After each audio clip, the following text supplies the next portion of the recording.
Cari telespettatori, parliamo di previdenza, ai noi, e lo facciamo con l'FNP CISL, pensionati della CISL. Ben ritornato Giancarlo Pegoraro, grazie. Segretario regionale FNP CISL del Veneto. Ben arrivato, ben ritornato Francesco Bisognano, coordinatore Dipartimento Previdenza, sempre FNP CISL. Buonasera. Grazie anche a lei. Allora, la previdenza, quando ne parliamo, voi cari telespettatori lo sapete benissimo, ci vengono tutti i capelli grigi, bianchi e dritti, perché è un tema estremamente complesso e difficile e si ha sempre paura che ad ogni manovra, ad ogni anno ci sia qualche cosa di peggiorativo, perché tanto per cambiare purtroppo l'inflazione reale, non quella è anche percepita, è sempre in crescita e il potere di acquisto tanto delle buste paga e poi ancor più delle pensioni non regge in molti casi e sono tanti pensionati che hanno difficoltà. Perché puntare l'accento, segretario, su questo discorso della previdenza in prossimità dell'approvazione della legge di bilancio, che peraltro non sappiamo ancora come andrà a definirsi e tutto? Perché adesso come si va in pensione? Allora, prima di dire come si va in pensione, che come diceva lei prima è un terno all'otto ormai, esatto. Ma dopo il mio collega, Saperlo. tra l'altro, il mio collega potrà anche illustrare bene quelli che sono numeri e non opinioni. Va detto questo, la previdenza si inserisce come ogni anno sulla legge finanziaria. Questa legge finanziaria, al di là che è partita ufficialmente il 13 ieri, l'altro giorno, nel senso che hanno presentato i primi documenti. Voi vi prendete per tempo, voi dite prendiamoci per tempo. Comunque si va avanti fino a Natale con la solita situazione, mi sento di dire politica anche in senso negativo, dove tutti faranno l'assalto alla diligenza. Cosa vuol dire questo? Faccio un esempio per farmi capire. Il governo sta dicendo faremo una manovra di circa 16 miliardi, però c'è già qualcuno che ne ha chiesti 8 per lo sviluppo del paese, vedi Confindustria, ma proprio oggi qualcuno sta dicendo aspettiamo di vedere se facciamo l'accordo con le banche perché tirino fuori 3-4 miliardi. Il fatto che parlino di 3 o 4 miliardi non è indifferente perché inciderà sui servizi e sulle cose da destinare a questo Paese, ovviamente con le emergenze, con le priorità, eccetera. Noi quindi nel soffermarci sulle pensioni certamente continuiamo a chiedere le cose che pensiamo siano giuste per noi pensionati, ma per il futuro di chi lavora oggi e per le pensioni future e soprattutto per il Paese. Posso fare un esempio banale: se le pensioni restano basse nella stragrande maggioranza della popolazione, è chiaro che queste persone tenderanno a non spendere, per esempio, a fare spese ridotte, eccetera.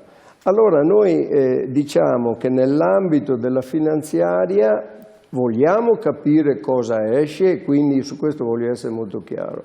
Noi chiediamo di esserci nei tavoli anche quando al limite si discute di cose che possono non piacerci, però dobbiamo essere nel tavolo per discuterle.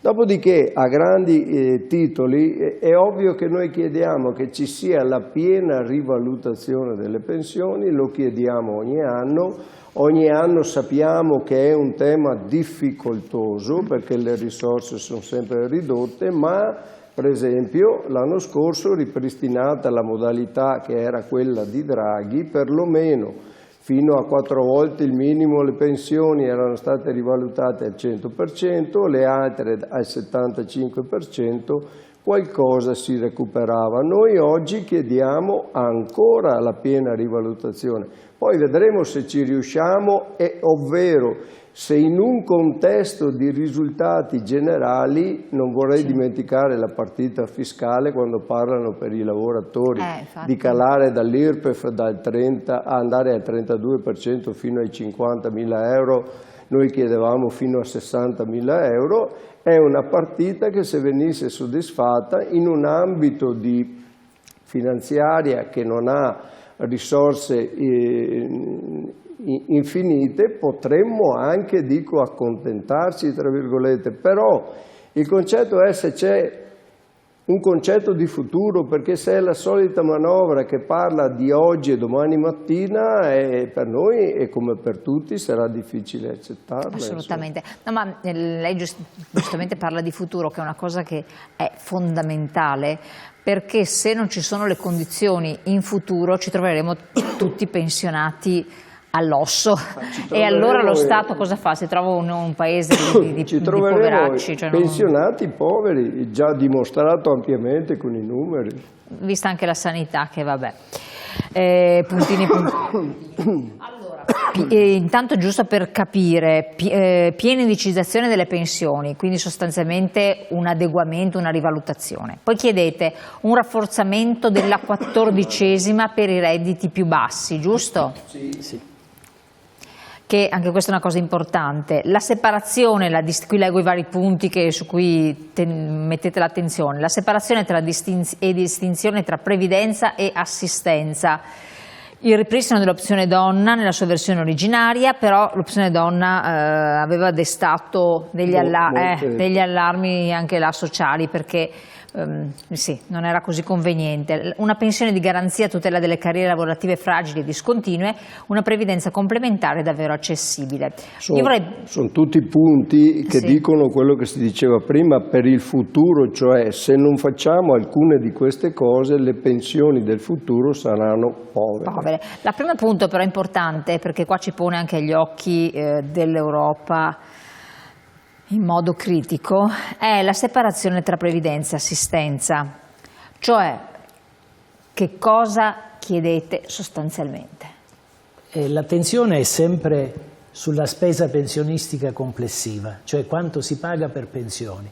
Però mai nessuno dice quanto si paga per le pensioni che derivano dai versamenti contributivi che i lavoratori hanno fatto durante la loro vita. E questa è la previdenza. E questa è la previdenza. E quanto invece, sempre chiamato pensioni, lo Stato comunque dà quando si tratta di assistenza, invalidità civile, integrazione al minimo, tutte le inabilità. Cioè viene calcolato tutto insieme. Viene calcolato tutto assieme. Ecco, qual è la difficoltà?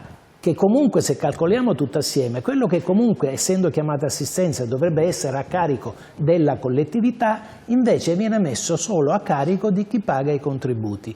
Per cui anche se lo Stato integra con una parte sua, però non integra mai nel totale quella che è la spesa per assistenza. E sui 360 e passa miliardi annui che l'INPS eroga sotto il titolo previdenza, invece più del 20% è dovuto all'assistenza. Per cui immagini, quando si parla di pensioni povere dovute al mancato versamento di contributi o poco versamento di contributi, alla fine non si fa altro che dare la colpa solo a chi ha lavorato una vita, versato i contributi e al cui carico vengono messe anche quelle che dovrebbe essere messe a carico della fiscalità generale.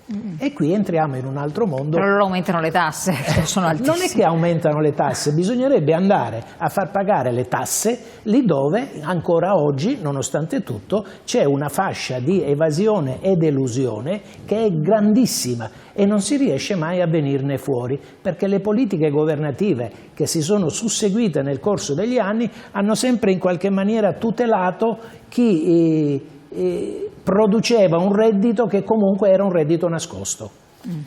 Allora, giusto per inquadrare un po' la situazione in generale, vediamo la slide che parla dei pensionati in Veneto, quanti sono, quindi vediamo di che cosa stiamo parlando. 1,3 milioni e il trattamento minimo 2025 è di 603,40 euro. Netti, lordi, perché io chiedo sempre queste lordi. Comunque, entrando questi nella fascia di quelli che sono fino a 8.500 euro, non si paga il fisco, comunque sono, come devo dire, soldi netti. Però bisogna fare una considerazione. Questa è la gente che spende di più in sanità, quelli che stanno nella fascia più debole della popolazione.